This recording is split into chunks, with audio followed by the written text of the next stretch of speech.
পরিমণির থেকে অনেক সুন্দর, আর পরিমণির থেকে দেখতেও আকর্ষণীয়। আমার যে ফিগার প্লাস হচ্ছে ফিটনেস, এগুলো থেকে আমি এখন পরিমণির থেকে পারফেক্ট। পরিমণি আগে সুন্দর ছিল, আগে দেখতেও ভালো ছিল, তার ফিটনেস ছিল, বাট এখন নাই। আচ্ছা, আমাকে দেখে কি বোঝা যায় আমার বিয়ে হয়েছে, বাচ্চা হয়েছে?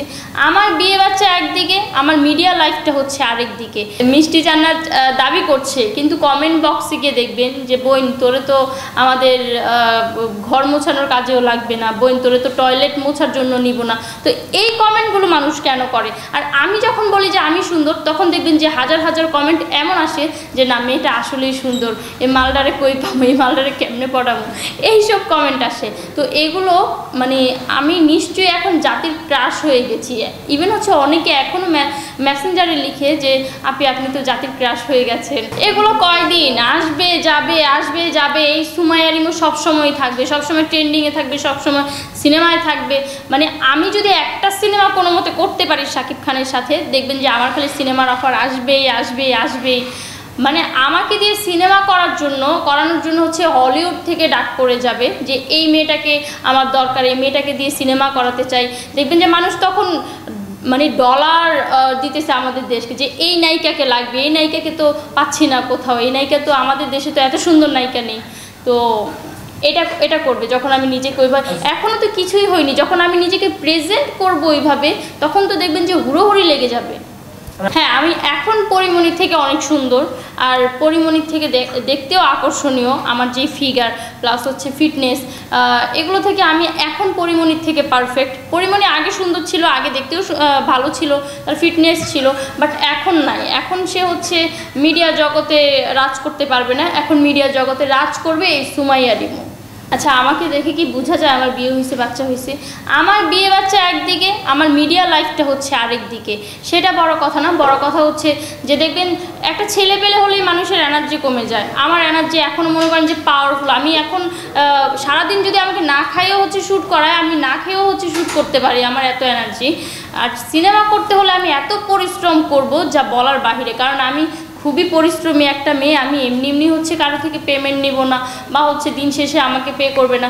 আমি পরিশ্রম করে তারপর হচ্ছে ইনকাম করব। মিষ্টি জান্নাত দাবি করছে, কিন্তু কমেন্ট বক্সে গিয়ে দেখবেন যে বোন তোরে তো আমাদের ঘর মোছানোর কাজেও লাগবে না, বোন তোরে তো টয়লেট মোছার জন্য নিব না। তো এই কমেন্টগুলো মানুষ কেন করে? আর আমি যখন বলি যে আমি সুন্দর, তখন দেখবেন যে হাজার হাজার কমেন্ট এমন আসে যে না, মেয়েটা আসলেই সুন্দর, এই মালডারে কই পাবো, এই মালডারে কেমনে পড়াবো, এইসব কমেন্ট আসে। তো এগুলো মানে আমি নিশ্চয়ই এখন জাতির ক্রাশ হয়ে গেছি।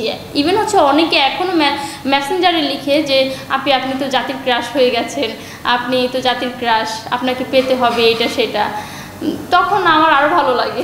আমি হচ্ছে কালকে শ্যুটে গেছিলাম সকাল 6টা বাজে, শ্যুট শেষ হলো 3টা বাজে। 3টা বাজে শ্যুট শেষ করে খাওয়া দাওয়া মনে হয় 5 মিনিটে খাওয়া দাওয়া করলাম, কাপড় চাপড় গুছাই আবার আজকে চলে আসলাম শ্যুট করতে। মানে আমার এতই এনার্জি। আমার জায়গায় যদি অন্য কোনো মেয়ে থাকতো, আমার মনে হয় না যে এত এনার্জি থাকতো। এখন যারা নেগেটিভ তারা নেগেটিভ নেবে, যারা পজিটিভ তারা হচ্ছে সবসময় পজিটিভ নেবে। আমি তো পজিটিভলি বলেছি, আর আমি খুবই সর্বসোজা, আমার ভিতরে হচ্ছে অত জিলাপির প্যাচ নাই, যার কারণে হচ্ছে আমি কোনটা নেগেটিভ কোনটা পজিটিভ বুঝতে পারি না। মনে আমার যেটা আসে আমি সেটাই বলি, আমার যেটা মনে হয় যে না এটা ঠিক, আমি তখন সেটাই বলি। আমি এটা বলেছিলাম কিছু নায়িকাদেরকে উদ্দেশ্য করে বলেছিলাম যে কিছু নায়িকারা আছে যে মাঠ কাঁপায়, আর কিছু নায়িকারা আছে যে খাট কাঁপায়। যারা খাট কাঁপায় তারা দেখবেন যে সিনেমা কেন, তারা সিনেমার হচ্ছে ত্রিসীমানাও যেতে পারবে না। তারা খাট কাঁপানো শেষ হলে লাস্ট বয়সে আয়সা বলবে যে শাকিব খান আমাদেরকে নেয় না, আমরা কি দেখতে শুনতে কম সুন্দর নাকি, শাকিব খান কলকাতার নায়িকা ধরে, শাকিব খান এইটা ধরে ওইটা ধরে। আরে ভাই, তোমরা তো তোমাদের কোয়ালিটিটা হচ্ছে বজায় রাখোনি। তোমরা যদি কোয়ালিটি ধরে রাখতে, ইভেন হচ্ছে ধরো শাকিব খানের সাথে মুভি করেছো, ওই কোয়ালিটিটা যদি ধরে রাখতে, শাকিব খান অবশ্যই তোমাদের নিয়ে মুভি বানাতো। আমার মনে হয় যে দেশের সব কয়টা নায়িকা হচ্ছে কোয়ালিটি হারিয়ে ফেলেছে। এখন আমি আছি সর্বশেষে, যদি একটা চান্স কোনো মতে পেয়ে যাই, আমি একদম দেখিয়ে দেব যে আমার ভিতরে কেমন প্রতিভা।